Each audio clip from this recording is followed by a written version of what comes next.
nanonood din kayo ng mga Korean drama or movies, and if ever po, ano po yung feeling na this time kayo yung nag-dub yung mismong Korean film? Are you fond of watching Korean drama? Bihira po, oo. At siguro sa kabisihan naman, pero meron din akong mga napanood. And I like yung mga istorya ng Korea.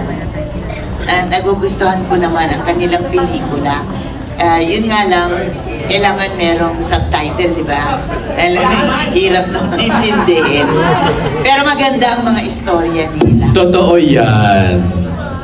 Kaya nung tanggapin namin itong pelikulang ito upang i-dub, medyo nahirapan ng konti sapagkat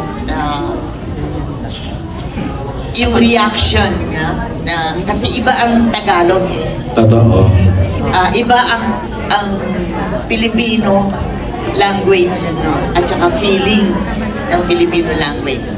So, kailangan namin pag-aralang mabuti, and our coach na nagko-coach sa amin na dubber lived in Korea. Tumira siya doon. So, nagbibigay siya ng konting advice or paliwanag regarding yung buhay ng itakbo ng buhay ng mga Koreano. So pinag-aralan pa namin yun. Kaya medyo nahirapan din po kami sa pagdadab. Pero after that, inaalam namin mabuti ano yung nangyari doon, ano yung ganito. Kasi iba ang Filipino culture sa kultura ng Koreano. Pero after napag-aralan namin, na-adapt namin sa sarili namin, then it's easy for us na i-dub even in Tagalog. It-translated into Tagalog. At mismo kami naaapektuhan sa ginagawa namin. There are times that I stop the dubbing. Because, ano po?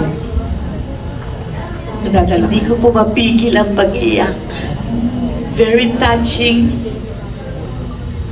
at sentimental. Okay. Dito na ba, sorry, ma-add ko po. Somehow po ba medyo nakarelate din kayo dito sa dinab ninyo na character? Yes, it's very important. Wala pala namang pagkakaiba. Kay Koreano ka, kay Hapones ka, kay ano, basta't pamilya. Kasi tayo, malapit tayo sa pamilya. This is all about family. And the more you will love your family after watching, dito natin makikita yung totoong aral. Ito yung paano mo mahalin ang pamilya mo. I just leave it that way hanggang sa matapos niyo mapanood. Dahil pati kami apektado din po. Thank you po. Si Mrs. po, may i-add po ba? Ako? Yes po. Siguro between the two of us, ako yung talagang Korean fan. Oo naman, lalo na nung pandemic, di ba? Favorite? Ano favorite ni Tita Ses? Ako, ang pinakamamahal ko si Song Joong Ki. Kaya, ayun talaga, lahat ng pelikula niya pinanood ko, lahat na, at hindi lang minsan, ilang beses yan. Kaya lang, syempre, may asawa na siya ngayon. Anyway, kaya nung sinabi ni Ibiang na magdadab ako ng Korea, sabi ko, Biang, pupunta pa tayo sa Korea, magkikita na ba kami ni Song Joong Ki? Siyempre, biro-biro namin yan. Yeah, for me, hindi ako stranger sa Korean novel. Nagustuhan ko, na-excite ako kasi this is going to be my first time to dub a full-length film feature na hindi na Korean. So, that part, yes, dun sa question mo, doon naman, just a reaction to Nova. If you notice na medyo naging emotional siya kanina. Kasi in real life, may mga linya kasi sa pelikula na ramdam, I'm speaking for myself, ramdam na ramdam naming dalawa. Lalo na nung, we play best friends in the movie and in real life. Para kaming magkapatid. At may linya kami na, pag mabubuhay ka uli, ikaw ang guardian angel ko, parang ganoon. Because sa totoong buhay, ganun siya sa akin. So, nung nagdadab kami, may mga times na natatawa kami kasi nakikita namin yung sarili namin. Dalawang magkaibigan na tapos mag-aaway. Hindi naman kami nag-aaway sa tutungpad. Pero yung minsan, you argue and then you babati kayo and you know, yung tipong, I don't want to give it away. Pero sa ganoong punto, naramdaman namin, kaya may time na nagdadab kami, hindi namin alam bakit kami lumulong. Thank you po. Kay Fiang na lang last, how do you feel na ikaw ang napili ng Nathan Studios, of course ni Ibiang, na mag-dub? Nung una po, nagdadalawang isip po ako, totoo. Kasi hindi ko alam if kakayanin ko ba. Kasi as a first, as a baguhan naman po dito sa industriya, hindi ko po alam yung mga dapat gawin, hindi ko alam yung galawan. Dahil sa dubbing po, ikaw mismo talaga yung mag-a-adjust dun sa emosyon nila. Especially, pag pinapanood mo yung movie, kailangan kuhang-kuha mo yung mga reaction nila, the way silang magsalita ng parang accent po nila gano'n.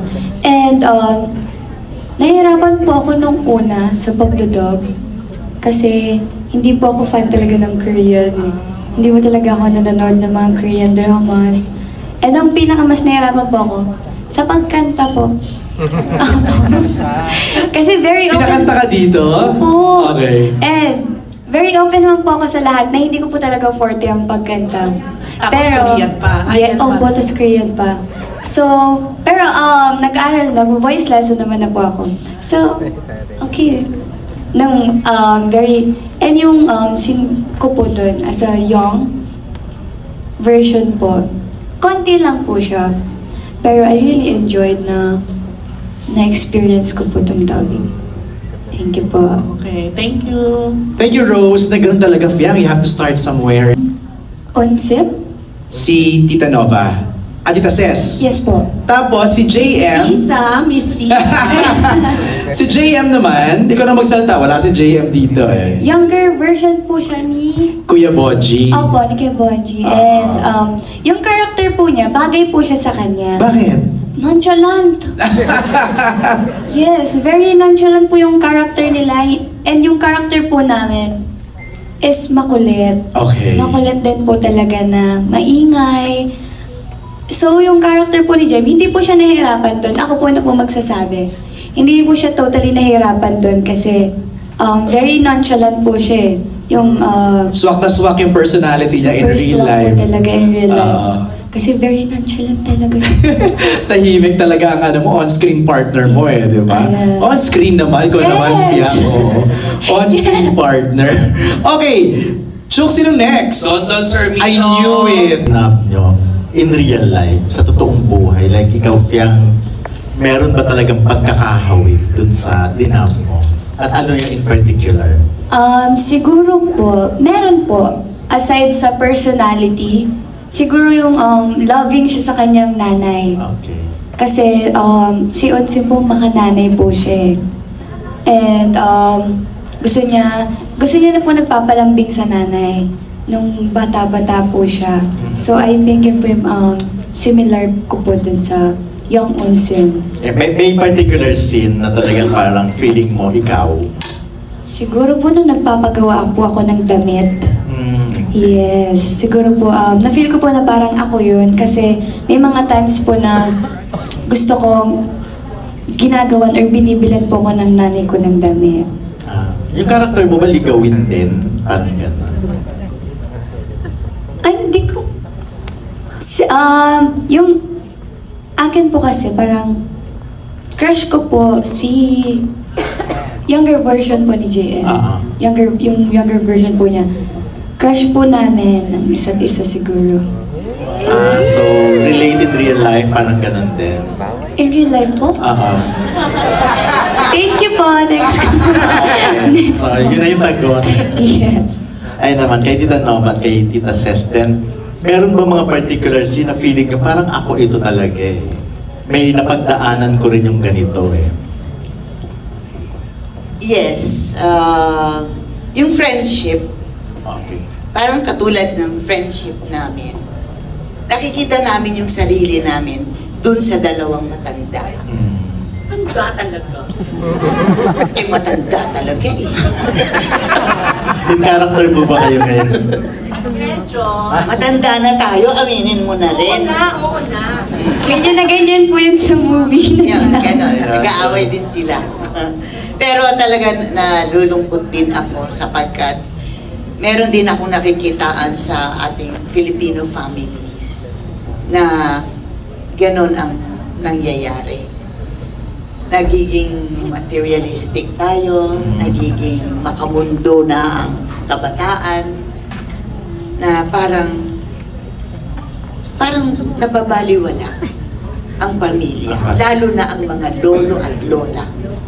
At dito makikita natin kung gaano sila kahalaga sa atin, kung gaano nakakaawa yung ganon. So, this movie, sana'y magbigay ng magandang aral, mapanood ng mga kabataan, how important ang pamilya, lalo na ang mga lolo at lola na nag-alaga nung maliit ka pa, nung baby ka pa, hanggang lumaki. And then just like that, na parang wala na.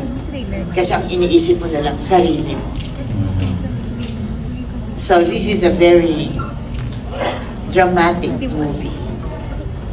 Pero may lesson sa ating pamilya. So dapat talagang mapanood ng mga bata. Yes. Kesa sa yung pati katawan, kasama, tas naka-costume ka. Kasi syempre dito hindi naman kailangan hindi makikita on cam. Mas or less challenge. Yes, may challenge talaga. Because ang ginagamit natin voice. Wala ako doon para umarte.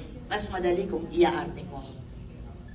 Pero ito, umaarte ang boses ko, ang puso ko, ang damdamin ko.